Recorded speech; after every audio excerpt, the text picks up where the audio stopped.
The Bronny James and Gabe Cup situation just got very interesting. Now, of course, Bronny James and Gabe being ranked some of the top players in the country for their respective class, I have to say it was a surprise to see these two dudes on the court once again. Now, they used to play together back on the Blue Chips, where Gabe was really forming a name for himself, starting to get a little bit of popularity and clout, but man, to see these two dudes back on the court was a treat. Now, Bronny James actually dropped 15 points and 6 rebounds, while Gabe Cupps had 6 points and 3 assists. And of course, whenever you're playing with new AAU teams, you're not always going to have the best games right away, but it was nice to see these two dudes on the court. But man, this team has a problem. They were playing zero defense out there. Now, their team actually lost 64-62, but I have to say, man, the defensive effort and just how the overall team was playing was not valid, but Bronny still looked like the leader on that team. And it's really interesting. We start to see that whoever Bronny is playing with now,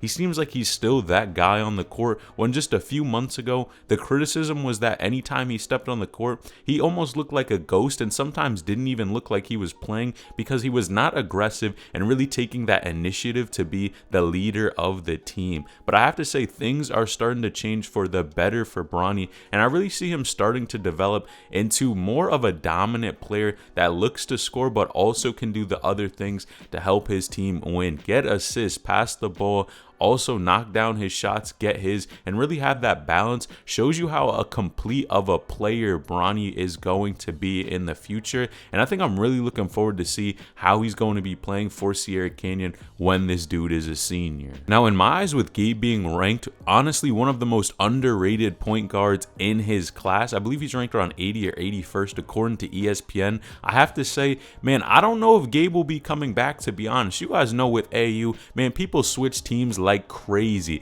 and it would be nice to see him stay here, but I honestly don't think he's going to stay. And I believe this was just more of a game he wanted to play with Bronny, just to see how this AU team was. And you guys know they need more players on their team, so it was good to see that they picked up Gabe Cupps at least for this game. Now, did you know Bryce James just had an insane growth spurt? You won't believe how tall he is, so click this video on the screen because you won't want to miss it.